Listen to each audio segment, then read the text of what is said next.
On the first anniversary of Ukraine Crises, take a look at Putin. A life on the world stage, but scant biographical details. What we know of the life of Vladimir Putin and his attack on Ukraine. He was born 1952 in what used to be Leningrad, USSR and is now St. Petersburg, Russia. Over the last 20 years, Putin has consolidated his grip on power by transforming many Russian institutions. Because of his political longevity, Putin has seen 5 US presidents come and 4 go.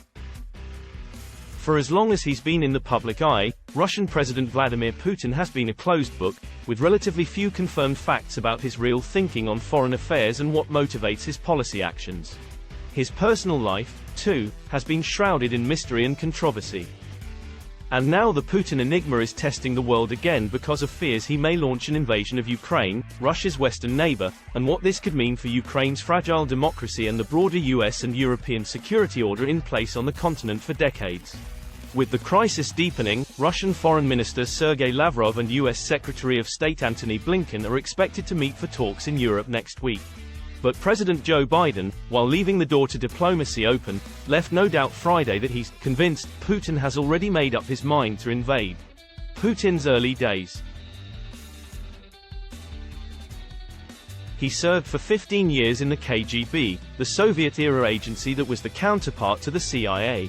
The spy agency was a notorious symbol of the Cold War and became the focus of a slew of US spy novels and movies. During that time, in 1983, he married a flight attendant named Vladimir. They had 2 daughters, Maria and Katerina. Putin and Vladimir divorced in 2013. He may have another child, possibly with former Russian gymnastics champion Alina Kabaeva. By 1994, Putin had become deputy mayor in the city of his birth, and by 1998, the director of the FSB, the KGB's domestic successor. A year later, Putin was prime minister, then president, one of 2 positions he's held ever since. Before we go any further, if you like this video please hit like and subscribe to our channel. Now on to Putin's trouble at home. Over the last 2 decades, Putin has consolidated his grip on power by transforming Russia's courts, media and other governance institutions to serve the whims of one person, himself. He has spent lavishly on the military, banned or jailed opposition politicians and journalists and cultivated support from right-wing, nationalist groups. He changed Russia's constitution so he can stay in power until 2036, perhaps even longer. Putin has also presided over a growing Russian middle class, modernized some areas of Russia's economy such as in banking and technology and weathered successive financial crises because of Russia's enormous strategic oil and gas reserves. He has sought to crack down on dissent by banning restricting free speech on the internet. On the world stage. During this time there has been cooperation on trade, nuclear and ballistic missile treaties, fighting terrorism and more. There has also been sharp divergence, on human rights, on the wars in Afghanistan, Iraq and Syria, on the rule of law, on Moscow's apparent or at least tacit support for cyber hackers, and on what countries such as Ukraine and Georgia, formed in the wake of the Soviet Union's breakup in 1991, should be allowed to do in terms of carving out their own cultural and ideological destinies. Ukraine has aspirations to join the 30-nation NATO military alliance that was formed in the wake of World War II to help keep the peace in Europe. It seeks to lean west toward democracies in the European Union. The NATO bloc's gradual encroachment east toward countries that border Russia is seen by Putin as a threat to Moscow's security and sphere of influence.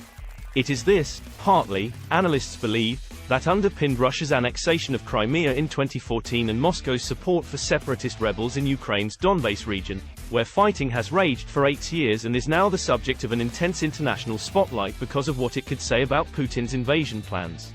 Ordinary Russians, meanwhile, are more afraid today than they have been for 30 years that Putin could drag their country into a full-scale war with Ukraine, according to Lev Gudkov, the director of the Levada Center, an independent research organization. The Russian invasion of Ukraine. In late 2021, Putin ordered a massive buildup of Russian forces along the Ukrainian border. Additional units were dispatched to Belarus, ostensibly to engage in joint exercises with the Belarusian military. Western governments raised concerns about what appeared to be an imminent Russian invasion, but Putin denied that he had any such plans. By February 2022, as many as 190,000 Russian troops were poised to strike into Ukraine from forward bases in Russia, Russian-occupied Crimea, Belarus, and the Russian-backed separatist enclave of Transnistria in Moldova. In addition, amphibious units were deployed to the Black Sea under the guise of previously scheduled naval exercises. On February 21, Putin recognized the independence of the self-proclaimed People's Republics of Donetsk and Luhansk, effectively voiding the 2015 Minsk peace agreement. In the early morning hours of February 24, Putin announced the beginning of a special military operation, and explosions could be heard in cities across Ukraine. Ukrainian Vladimir Zelensky said that his country would defend itself, and Western leaders condemned the unprovoked attack, promising swift and severe sanctions against Russia. What the people want. Some 62% of Russians surveyed by the Levada Center said they were worried Russia could be facing World War III, Gudkov told USA Today. In Ukraine, a survey released Friday by research firm Rating Sociological Group found that 25% of respondents saw little to no threat of a Russian invasion. 19% of those surveyed said there was a high chance Moscow could invade. Thank you for watching. If you like this video, please hit like and subscribe to our small channel. We truly appreciate it.